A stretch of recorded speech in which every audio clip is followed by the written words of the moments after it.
నమస్కారం వార్తలకు స్వాగతం. ముందుగా ముఖ్యాంశాలు. బీజేపీ రాష్ట్ర అధ్యక్షుడు కిషన్ రెడ్డి ప్రెస్ మీట్, పలు అంశాలపై వివరణ.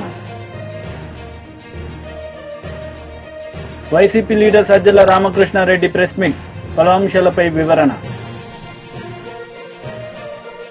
బీజేపీ రాష్ట్ర అధ్యక్షుడు కిషన్ రెడ్డి మీడియా సమావేశం నిర్వహించారు. ఈ సందర్భంగా పలు అంశాలపై ఆయన మాట్లాడారు. ఎన్నడూ లేని విధంగా ఎన్నికలకు ముందు అనేక రకాల తప్పుడు ప్రచారం చేసేటువంటి ప్రయత్నం ఇటు కాంగ్రెస్ పార్టీ అటు బీఆర్ఎస్ పార్టీ ఇద్దరు చేశారు. అది రాజ్యాంగం విషయంలో కావచ్చు, రిజర్వేషన్ల విషయంలో కావచ్చు, మోడీ గారి మీద వ్యక్తిగతంగా విమర్శించడం కావచ్చు. తెలంగాణ ప్రజలు పూర్తిగా దానికి వ్యతిరేకంగా ప్రతిస్పందించారు.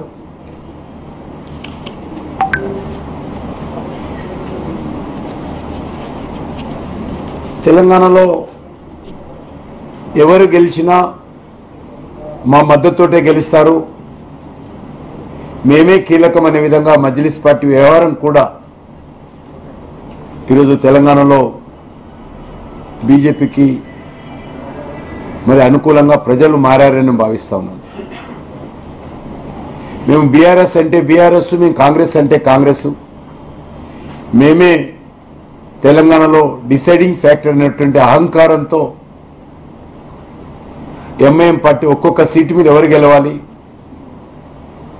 అనేటువంటి విధంగా సూట్ కేసులు తీసుకొని అభ్యర్థుల నుంచి మద్దతు ప్రకటించడం జరిగింది. దాని కారణంగా కూడా ప్రజల్లో ఈరోజు మోడీ గారు రావాలనేటువంటి ఏకైక ఆలోచన, మోడీ గారు మళ్ళీ ప్రధానమంత్రి కావాలనేటువంటి ఆకాంక్ష తెలంగాణ ప్రజల్లో చాలా స్పష్టంగా కనిపించింది. ముఖ్యంగా గ్రామీణ ప్రాంతాల్లో అనేక గ్రామాల్లో కాంగ్రెస్, బీజేపీ, బీఆర్ఎస్ కూర్చొని ఈసారి మన గ్రామం నుంచి మెజార్టీ ఓట్లు మోడీ గారికి వేద్దామనేటువంటి నిర్ణయం తీసుకోవడం అనేటువంటిది చాలా గ్రామాల్లో జరిగింది. అది కూడా 1-2 రోజుల ముందే పూర్తి స్థాయిలో నిర్ణయం తీసుకున్నారు వాళ్ళు. దాని పర్యవసానమే ఈరోజు గ్రామీణ ప్రాంతాల్లో ఎక్కువ శాతం ఓట్లు బీజేపీకి అనుకూలంగా రావడం ఏదైతున్నదో చాలా స్పష్టంగా కనిపిస్తూ ఉంది. ఇన్నాళ్ళు బీజేపీ లేనటువంటి గ్రామాల్లో కూడా, బలంగా లేనటువంటి గ్రామాల్లో కూడా ఓటింగ్ శాతం మోడీ గారికి అనుకూలంగా, బీజేపీకి అనుకూలంగా చాలా స్పష్టంగా కనిపిస్తుంది. ముఖ్యంగా మహిళలు, యూత్ చాలా పెద్ద ఎత్తున బీజేపీకి అనుకూలంగా ఓటింగ్లో పాల్గొన్నారు. ఏదైతే Revanth Reddy and company, KTR and company వీళ్ళు రాజ్యాంగం మారుస్తారు, రిజర్వేషన్ ఎత్తేస్తారని ఇద్దరు పల్లెవెత్తుకున్నారు. ముందు కాంగ్రెస్ ఎత్తుకున్నటువంటి పల్లవి మేమే వెనుకబడిపోతామనే ఉద్దేశంతో బీఆర్ఎస్ కూడా అదే పల్లెవెత్తుకున్నది. కానీ ప్రజలు ఆ స్టేట్మెంట్ చూసి నవ్వుకుంటున్నారు. ఈ దేశంలో రిజర్వేషన్స్ ఎత్తేసేటువంటి శక్తి ఎవరికీ లేదు. ప్రధానమంత్రి గారు ఒక మాట ముందుకెళ్ళన్నారు, డాక్టర్ బాబాసాహెబ్ అంబేద్కర్ గారు అనుకున్నా కూడా రిజర్వేషన్ ఎత్తేయలేరు. అటువంటి విధంగా ఈరోజు పటిష్టంగా ఈ దేశంలో రిజర్వేషన్స్ అమలు జరుగుతూ ఉన్నాయి. నా కంఠంలో ప్రాణం ఉండగా రిజర్వేషన్స్ నిర్వీర్యత కానివ్వను. మరింత అంకిత భావంతో రిజర్వేషన్స్ను అమలు. టీడీపీ పోలిట్ బ్యూరో సభ్యులు వర్ల రామయ్య మీడియా సమావేశం నిర్వహించారు. ఈ సందర్భంగా పలు అంశాలపై ఆయన మాట్లాడారు. ప్రజాస్వామ్యం రాష్ట్రంలో పరిఢవిల్లుతుంది. అప్పుడే రాజ్యాంగపరమైన పరిపాలన వస్తుంది, అప్పుడే ప్రజా పరిపాలన వస్తుందన్న నమ్మకంతో వాళ్ళు చూపించిన ఆశలకి ఆశపడలేదు. వాళ్ళు ప్రలోభ పెట్టారు, ప్రలోభ పడలేదు. వాళ్ళు భయపెట్టారు, భయపడలేదు. కర్రలతో కొట్టారు, భరించారు.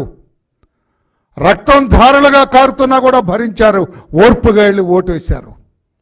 మరి ఒక మహిళ తల చితికిపోయినా కూడా నేను ఓటు వేయాల్సిందని ఆ మహిళ చెయ్యి అడ్డం పెట్టుకొని పోలింగ్ బూత్లోకి వెళ్తే నరహంతకులైన వీళ్ళ గుండె మనస్సు కరగలేదు.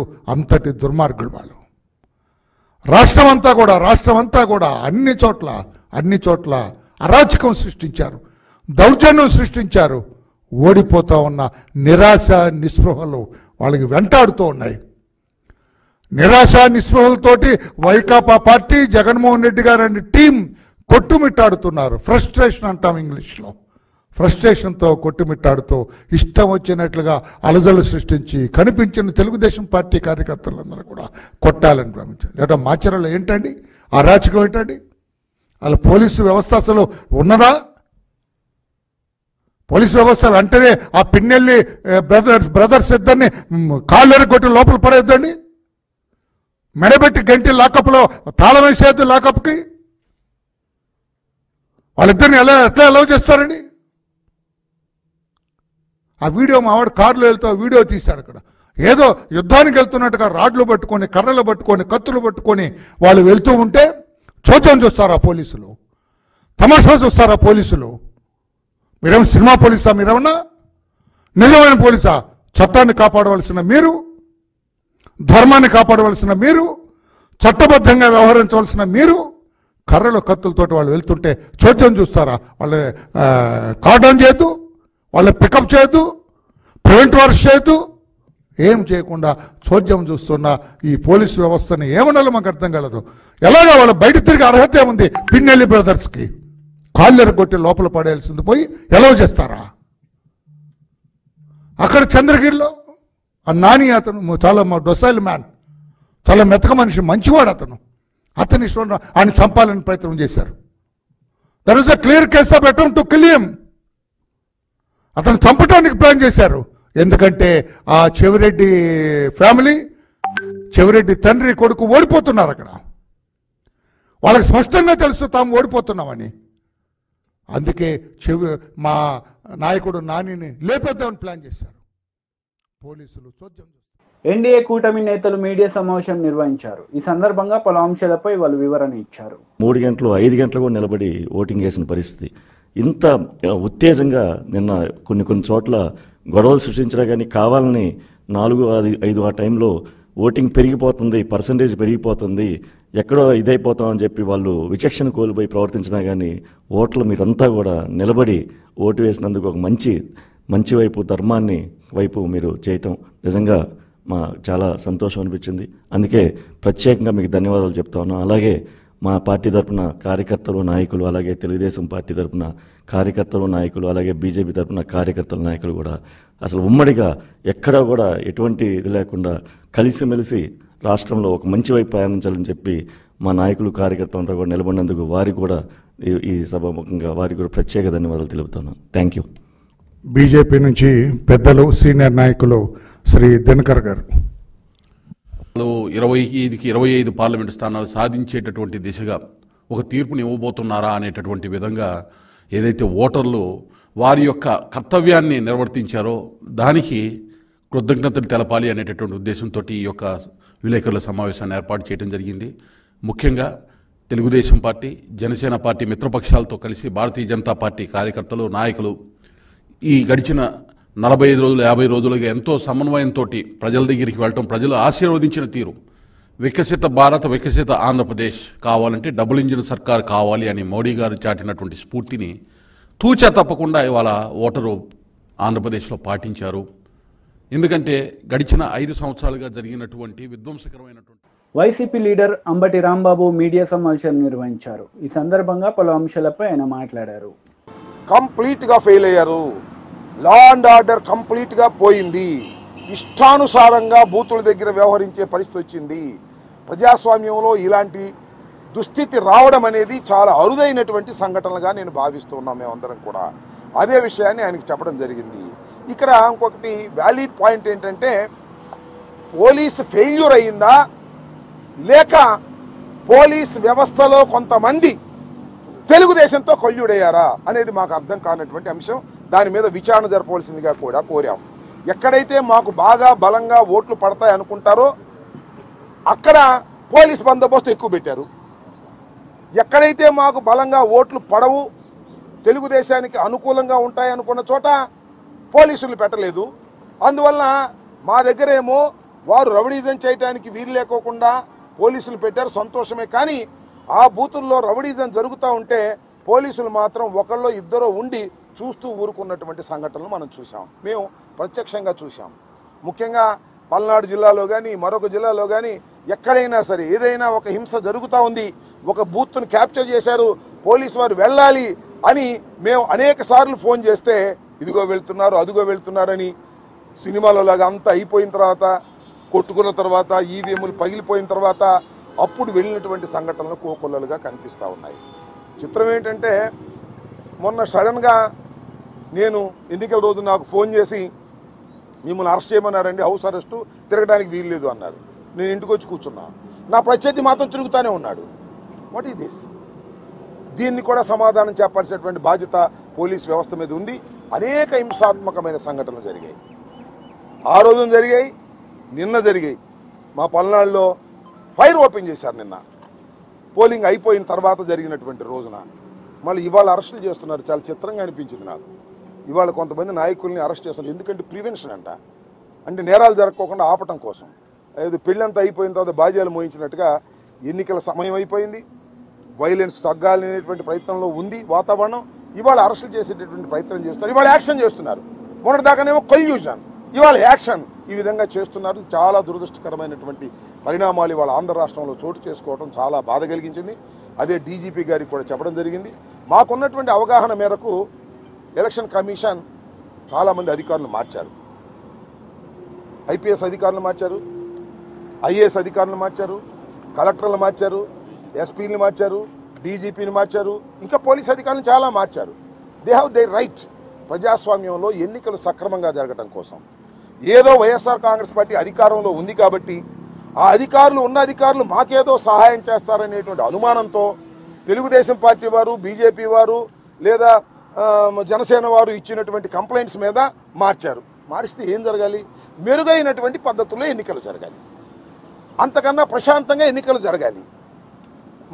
మా ప్రభుత్వంలో ఉన్నప్పుడు అధికారులు ఉంటే మాకు అనుకూలంగా ఉంటారనేటువంటి ఉద్దేశంతో మీరు మార్చారు. శభాష్. ప్రజాస్వామ్యంలో ఎలక్షన్ అథారిటీకి ఎన్నికల నోటిఫికేషన్ వచ్చిన తర్వాత వాళ్ళు మార్చొచ్చు, మార్చినటువంటి సంఘటనలు కూడా చాలా ఉన్నాయి, మాకే విధమైన అభ్యంతరం కూడా లేదు.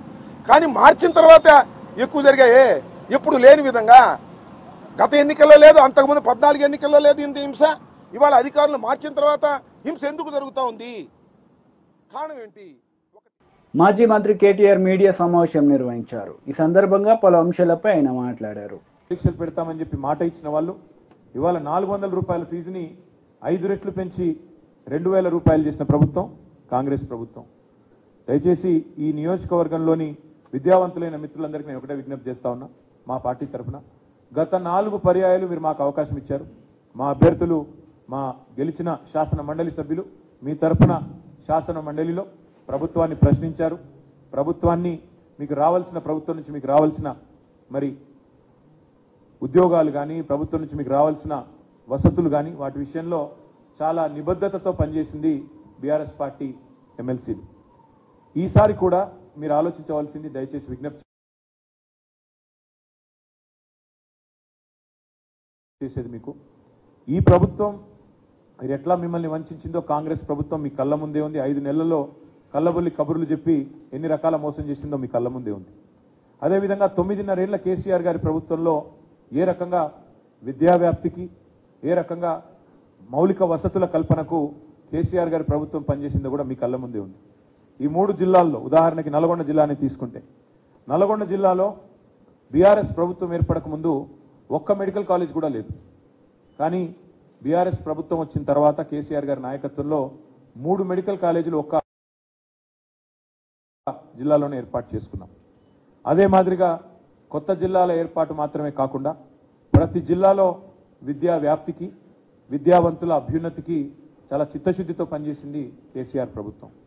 భారతదేశంలోనే అత్యధికంగా ఉద్యోగులకు, ఉపాధ్యాయులకు పే స్కేల్ ఇచ్చింది. 73% మరి ఆనాడు ఫిట్మెంట్ ఇచ్చింది బీఆర్ఎస్ ప్రభుత్వం. అదే మాదిరిగా 2 లక్షల ఉద్యోగ నియామకాలు. ఇవాళ రేవంత్ రెడ్డి గారు ఎంత పచ్చి మోసం చేస్తా ఉన్నారంటే, కేసీఆర్ ప్రభుత్వం ఇచ్చిన 30,000 ఉద్యోగాలు కూడా నేనే ఇచ్చినానంటూ, అసలు ఒక నోటిఫికేషన్ ఇవ్వకుండా ఒక్క నోటిఫికేషన్ ఇవ్వకుండా, ఒక్క పరీక్ష కూడా కండక్ట్ చేయకుండా 30,000 ఉద్యోగాలు నేనే ఇచ్చినానని ముఖ్యమంత్రి గారు బొంకుతుంటే, పచ్చి అబద్ధాలు చెబుతుంటే పత్రికల్లో, టీవీలలో నిజంగా నవ్వాలో ఏడవాలో తెలియని పరిస్థితి.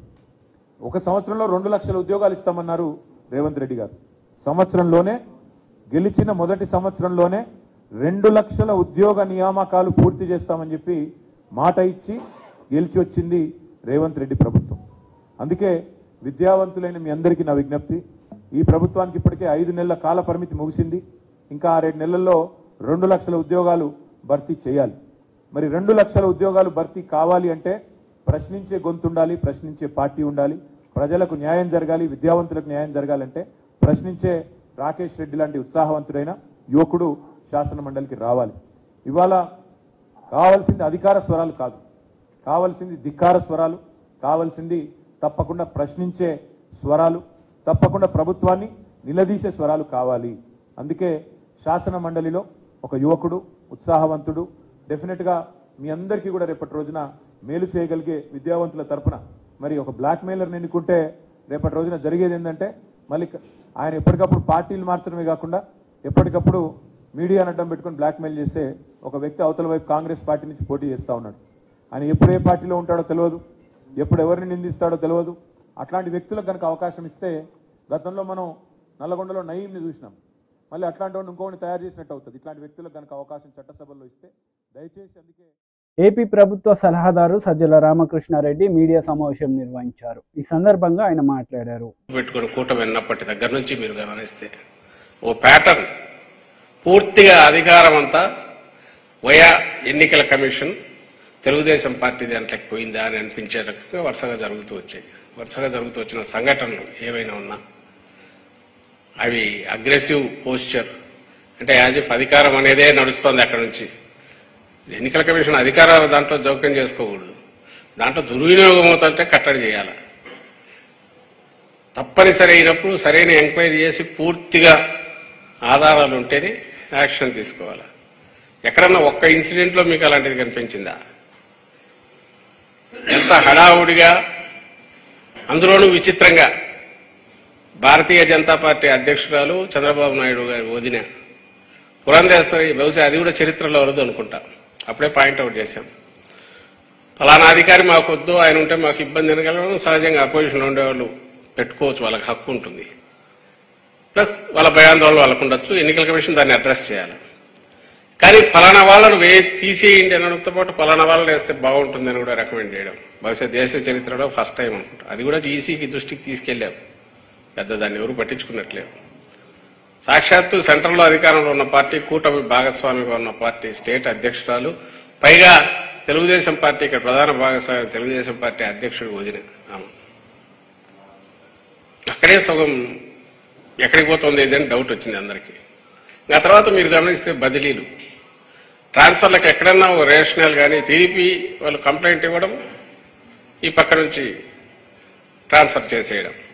29 మంది అధికారులు, కీ అఫీషియల్స్, ఎన్నికల నిర్వహించాల్సిన దాంట్లో అత్యంత ఇంపార్టెంట్ దీంట్లో ఉన్న 29 మంది అధికారులను ట్రాన్స్ఫర్ చేస్తే అందులో 25 మంది పోలీస్ అధికారులే ఉన్నారు. ఏవైతే అక్కడ ఉన్న ఆ ప్రాంతం మీద అవగాహన గ్రూపులు కానీ లేదా సమస్యాత్మక జిల్లాల్లో ఉన్న అధికారులు ఉండడం ఎంత అవసరమో అక్కడే కరెక్ట్ ట్రాన్స్ఫర్లు ఎఫెక్ట్ చేశారు. పోనీ చేసేటప్పటికి వాళ్ళ మీద విత్ ప్రూఫ్ ఏదన్నా కంప్లైంట్లు ఉన్నాయో లేదు, జస్ట్ టీడీపీ వరుసగా 2-3 కంప్లైంట్లు పడేస్తుంది, వాళ్ళని ట్రాన్స్ఫర్ చేశారు. ఆఖరకు నంద్యాల ఎస్పీ నాకు రేపు పోలింగ్ అనగా అప్పుడేదో యాక్షన్ తీసుకోకపోతే వాళ్ళే మళ్ళీ ఎవరు అన్నట్టున్నారు. అప్పుడు అతన్ని అక్కడి నుంచి తప్పించాలంటే పోలింగ్ ప్రాసెస్ మొదలైనాక దాని ఇంపాక్ట్ పడుతుందని అంటే దానికి ఆయనకు ఛార్జ్ మేమో ఏదో ఇచ్చి నడుపుతున్నట్టున్నారు. హెరాస్మెంట్ అనేది బహుశా గవర్నమెంట్ డైరెక్ట్ కంట్రోల్ ఉన్న గవర్నమెంట్ కూడా చేయనంతగా, ముఖ్యంగా పోలీస్ అబ్జర్వర్ ఎవరో వచ్చిన వ్యక్తి, ఎవరైతే ఈరోజు మా వాళ్ళు కూడా రిప్రజెంటేషన్లో పెట్టారు, ఒక రిటైర్డ్ ఐపీఎస్ అధికారి విష్ణువర్ధన్ రావు ఎవరో టీడీపీ స్టాంచ్ సపోర్టరు, ప్లస్ ఆ సామాజిక వర్గానికి చెందిన వ్యక్తి, ప్లస్ దానికంటే ముఖ్యంగా సుజనా చౌదరికి సంబంధించిన గ్రూప్ వాటిలో కూడా భాగస్వామ్యం ఉండేవాడు, ఆయన కింద పనిచేసేవాడు. సుజనా చౌదరి అంటే ఎవరు అందరికీ తెలుసు, టీడీపీ ప్లస్ బీజేపీ రెండింటికి నాయకుడు ఆయన. ఇప్పుడు వెస్ట్లో పోటీ చేస్తున్నాడు. పోలీస్ అబ్జర్వర్ వచ్చిన రోజే ఆయనతో డిన్నర్, ఈయన అరేంజ్ చేసిన డిన్నర్ ఆయన వస్తాడు. అది అందరికీ తెలిసిందే. ఈ విషయం కంప్లైంట్ కూడా ఇచ్చారు. పోలీస్ అబ్జర్వర్ దృష్టి కూడా ఇది పలానా ఆయన అని మా లీడర్లు వెళ్ళి కంప్లైంట్ ఇచ్చారు. ఆ తర్వాత మొత్తగా జరిగినవన్నీ టీడీపీ ఆఫీసులో తయారైన అప్పుడు నిమ్మగడ్డ రమేష్ను పెట్టుకున్నట్టయితే స్టేట్ ఎలక్షన్ కమిషనర్గా టీడీపీ ఆఫీస్ నుంచి అట్లా తయారయ్యాయో, ఈసారి ఎలక్షన్ కమిషన్కు సంబంధించిన డైరెక్షన్స్ అన్ని కూడా పోలీస్ అబ్జర్వర్, ముఖ్యంగా పోలీస్ డిపార్ట్మెంట్కి సంబంధించి టీడీపీ ఆఫీస్ వయా ఆ పోలీస్ అబ్జర్వర్ అక్కడి నుంచి డిపార్ట్మెంట్కు రావడం, కొన్ని డైరెక్టే థ్రెటన్ చేయడము, కావాల్సిన ఆధారాలు ఉన్నాయి. అయితే వీటి మీద మేము ఆ రోజే డిస్క్రీట్గా చెప్తూ వచ్చాం తప్ప, ఎందుకంటే ఎన్నికల commission is suppose to act impartially, plus దాని పర్పసే దానికోసం, ఎవరో ఒకరు అడ్వాంటేజ్ తీసుకోకుండా. ఇది ప్యాథటిక్ సిచ్యువేషన్ ఏంటంటే జనరల్గా రూలింగ్ పార్టీ అడ్వాంటేజ్ తీసుకుంటుంది అనుకుంటారు. ఇక్కడ మా పరిస్థితి అపోజిషన్ అంటే ఇదిగా ఉంది. టీడీపీ చెప్పింది వేదంలాగా జరిగింది. మీరు ఏ ఇన్సిడెంట్ అన్నా చూడండి, ట్రాన్స్ఫర్ చేసిన అధికారుల్లో దాదాపు 50%, 60% దాకా ఎస్సీ, ఎస్టీ, మైనారిటీ వర్గాలకు చెందిన వాళ్ళే. ఇంకా రెడ్డి సామాజిక వర్గానికి కలిపితే 90% పైన కంప్లీట్ అయిపోతుంది. డీజీపీని వారం ముందు ట్రాన్స్ఫర్ చేస్తారు. అసలు కొత్త డీజీపీకి వచ్చే అవగాహన ఉంటుందా? జరుగుతుంది. ఇంటెలిజెన్స్ చీఫ్ అంతే. ఇక అందరినీ మార్చేస్తే వాట్ ఇస్ ద గ్యారంటీ నువ్వు నిష్పాక్షికమైన తెస్తున్నావని నిన్నెట్లా నమ్మాలి? నువ్వు ఎన్నికల కమిషన్ అనేది పర్టికులర్ అధికారి మీద కంప్లైంట్ వస్తే దాన్ని చెక్ చేసి ఆ ఆరోపణ నిజమా కాదా చూసి ఆ తర్వాత ఒక బ్యాలెన్స్డ్ డెసిషన్ తీసుకోవాలి. ఆ వెళ్ళిన వాళ్ళకి అవగాహన ఉందో లేదో చూసుకోవాలిగా. అసలు అది కూడా ఏం కనపడలా. దాని ప్రభావం వరుసగా ఇప్పుడు కనపడుతుంది. మీరు గమనిస్తే ఎక్కడైతే వీళ్ళు హఠాత్తుగా బదిలీలు చేశారో ఆ బదిలీ చేసిన దగ్గరే సమస్యలు మొదలైనవి. బదిలీ చేసిన వాటి దగ్గరే అటాక్స్ జరుగుతున్నాయి. ఇప్పుడు పల్నాడు జిల్లా, తిరుపతి, అనంతపురం, ప్రకాశం, ఇక్కడ ఎక్కడైతే ఇవి అయినాయో, పల్నాడు జిల్లా ముఖ్యంగా, ఈరోజు అనంతపురం దగ్గర తాడిపత్రి. నిన్న వీడియో చూస్తే ఆశ్చర్యం వేస్తుంది. టీడీపీ నాయకుడు వాళ్ళ అక్కడ ఆ కాలేజీ గ్రౌండ్స్ లో టీడీపీ కార్యకర్తలంతా 100 మంది చేస్తుంటే 20 మంది పోలీసులు ఆ పక్కన స్పెక్టేటర్స్ లాగా చూస్తున్నారు. ఇక్కడ మా శాసనసభ్యుడు విప్పు మన పిన్నెల్లి రామకృష్ణారెడ్డి, ఆయన భార్య మీద అటాక్ జరిగింది, కొడుకుకు తీవ్రంగా కొట్టారు. చంద్రగిరి అభ్యర్థి మీద అటాక్ జరిగింది, కారు తగలబెట్టారు. తర్వాత జరిగిన దానికి సంబంధించి మరుసటి రోజు ఏదో ఇన్సిడెంట్ జరిగిందని. వార్తలు ముగించే ముందు ముఖ్యాంశాలు మరోసారి. బీజేపీ రాష్ట్ర అధ్యక్షుడు కిషన్ రెడ్డి ప్రెస్ మీట్, పలు అంశాలపై వివరణ. YCP leader Sajjala Ramakrishna Reddy press meet, పలు అంశాలపై వివరణ. ఈ వార్తలు ఇంతటితో సమాప్తం. తిరిగి ప్రసారమయ్యే వార్తల్లో మళ్ళీ కలుద్దాం. అంతవరకు సెలవు. నమస్తే.